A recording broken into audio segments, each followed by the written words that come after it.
Kala mo daw umiinom, ha? Huh? Today, we are preparing steamed chicken with mushrooms. Ni hao ma. Chinese na Chinese na. Good, oh?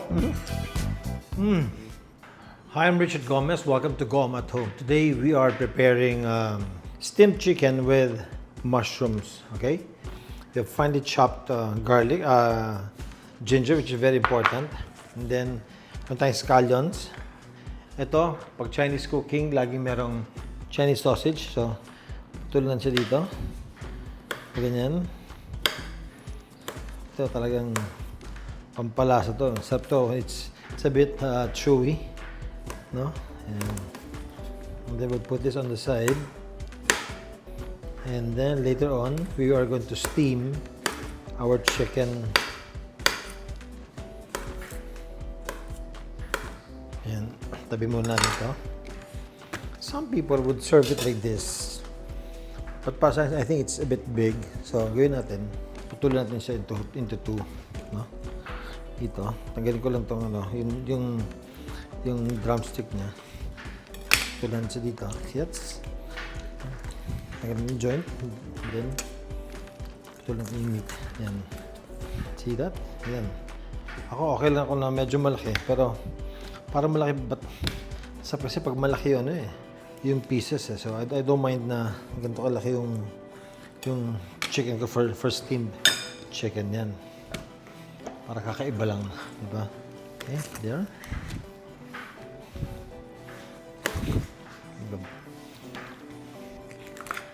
Nice.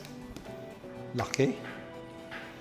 So pag ganyan kalaki yung piece mo ng chicken, matagal din yan, yung cooking time yan.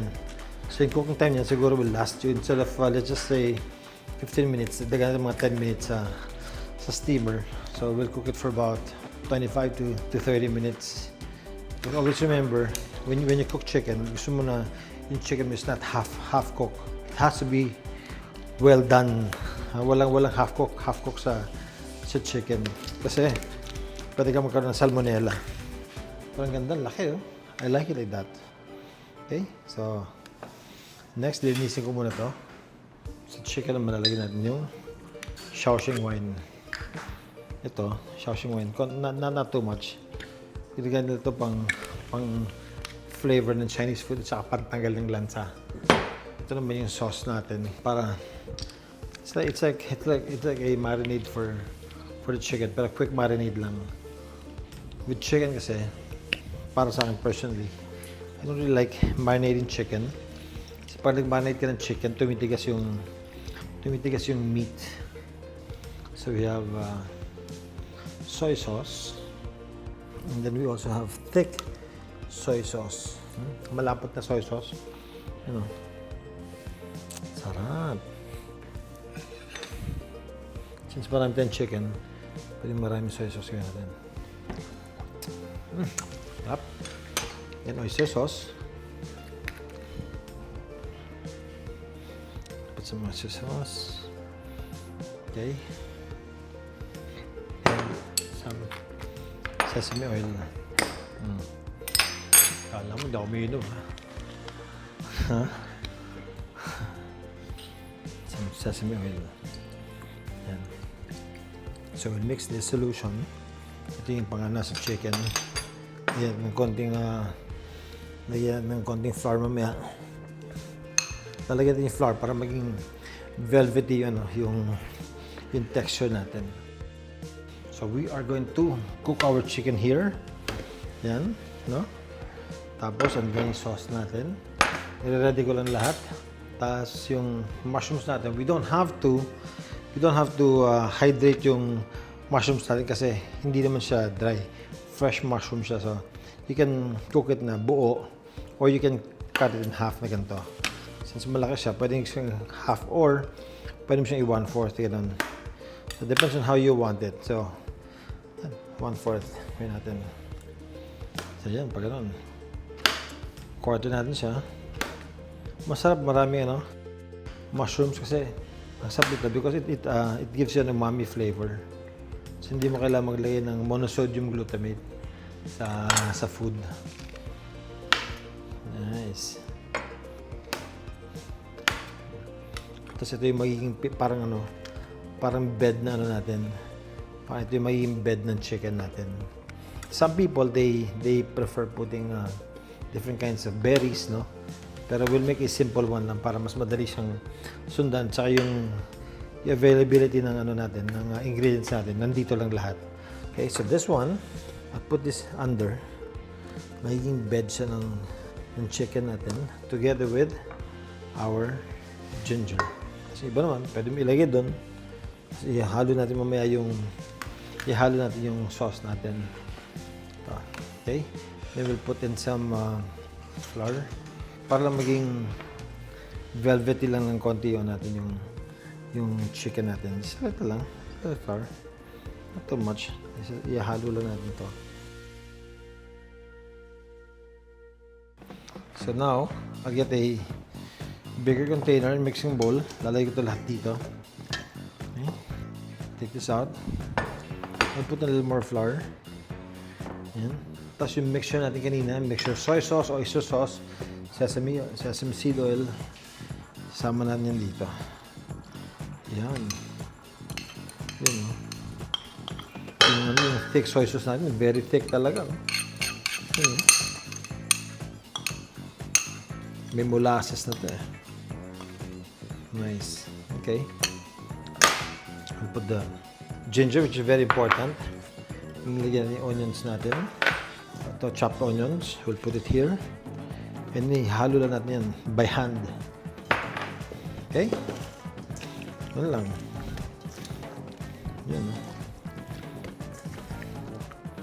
May naiwan kasi dito na na yung thick soy sauce.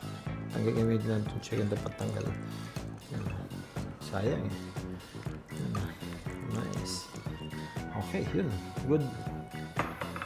And just keep on mixing it. Hanggang sa maghalo siya mabuti. No? And always remember, after doing this, you'll have to wash your hands.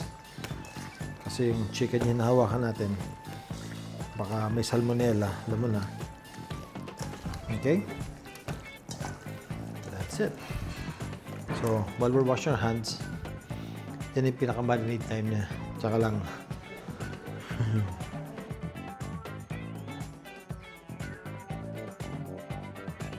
And then yung iba natin na ingredients like sausage, like yung iba dun sa ilalim. Then we'll start building up our chicken. Yan. Yan lang, oh. Yan. Yan. Isa pa, 5 pieces to eh. Yan. Nice. Yan. Yung drumstick.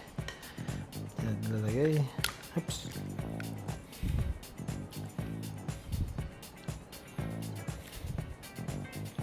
Lisa, pagkatapos ito, ikaw na magluluto ng ganito, ha?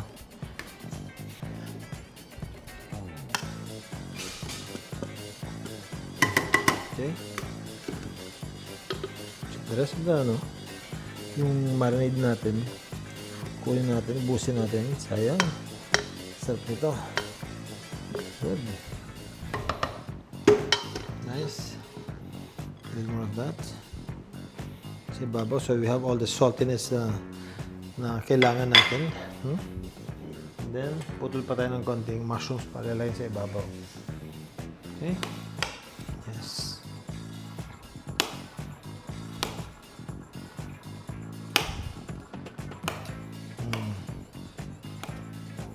Some people, they'll put a little sugar. So, kung meron kayong sugar or rock sugar or panucha, sarap din yun. Okay. Put it all over. Yeah.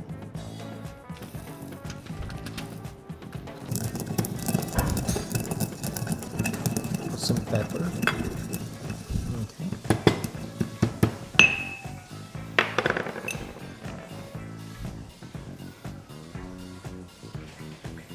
Nice. Tapos, panucha. So, yung panucha naman, lalagyan mo ng konting ganon. So give it a little sweetness dun sa dish natin. Paano siya made of cane sugar, niluto. So ito yung crude form instead of refined sugar. Ganito siya. So in a lot of Chinese cooking, marami silang ginagamit na ganito. Paano siya? Okay. There.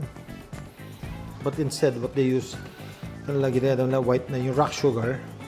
Yan, konti lang. Yan lang. And then, we're ready to steam this. Yan, no? Kung pagbata sa blood sugar mo nito, hindi pwede. Ang sarap talaga. Nice. Last, yan na scallions. Okay. Hello. Yan.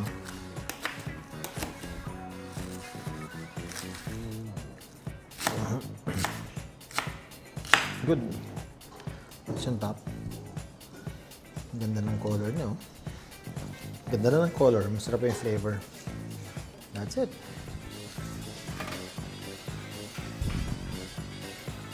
That's it. Okay. Okay, here we go. So, we have our clay pot, no?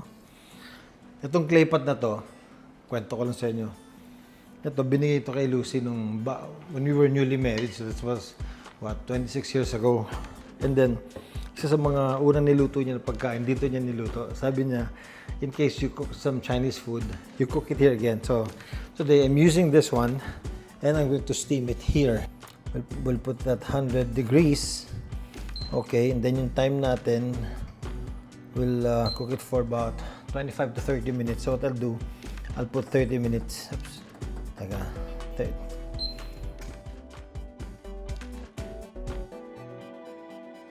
So our current temperature is about 96 degrees. Sinet natin siya ng 100. So in another minute, magiging 100 na siya. The nice thing lang about cooking it in steam is that mas hindi harsh yung pagluto ng pagkain, hindi siya nasusunog. Unlike pag sa regular flame, may tendency na masunog yung pagkain. Dito, the worst thing that can happen is pag tinagalan mo dito, dadami yung sabaw kasi yung steam turns into water, no? Tumunog na. But that's 100 degrees already. Okay, so we'll just open this. There you go. And then, pasok na dito.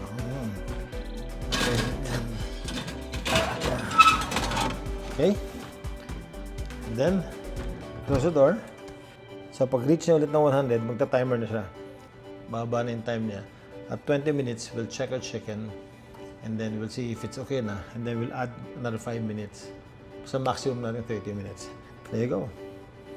1 minute left. Tagalin natin siya. Bango. Okay. Nice one. See that? Okay. Bring it up. Then turn this off. Okay, off. Serve natin. Dilan sa table.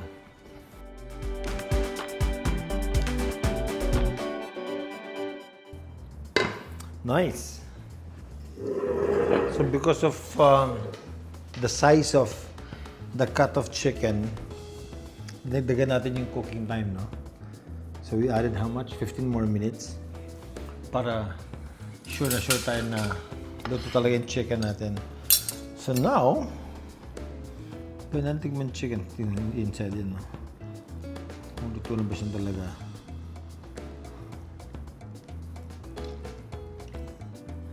Yeah, it's cooked. Good. Okay, good. Let's get our chicken. And then, lagyan na ng konting sauce. Yun na yan.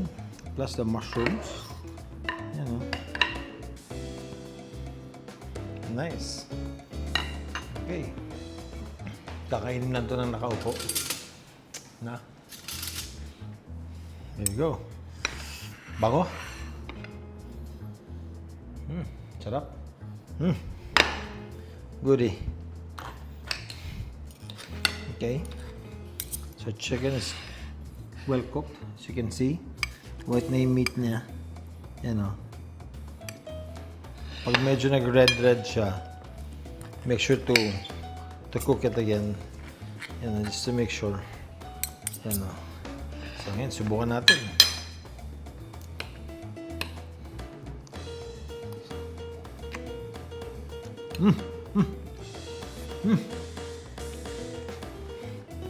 Ni hao ma. Ha? Chinese na Chinese na. Diba? Good, oh.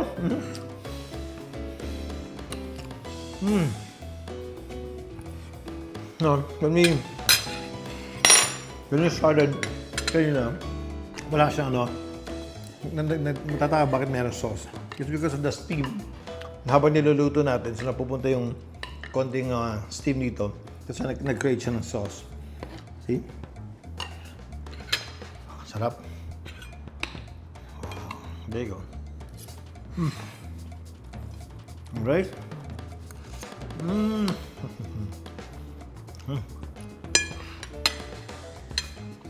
Okay. So it's four buong thighs. Laki dining serve. It's really good for one big family. Really good. Sarap. So gusto ko yung thigh kasi yung thigh. So number one yung skin. I like dark meat. Very juicy. Sarap. So these are steamed chicken with mushroom and sausage. There you go. Please like, share, subscribe, press on the notification bell para alam niyo kapag may tayong bagong video na palabas. Okay? So, it's medyo matagal lang siya mag-steam, but it's really good. It's worth it, no? So do this in your own kitchen, share it with your friends, and enjoy it with your family. I'm Richard Goma. I'll see you again next time right here at Goma At Home. Bye, guys.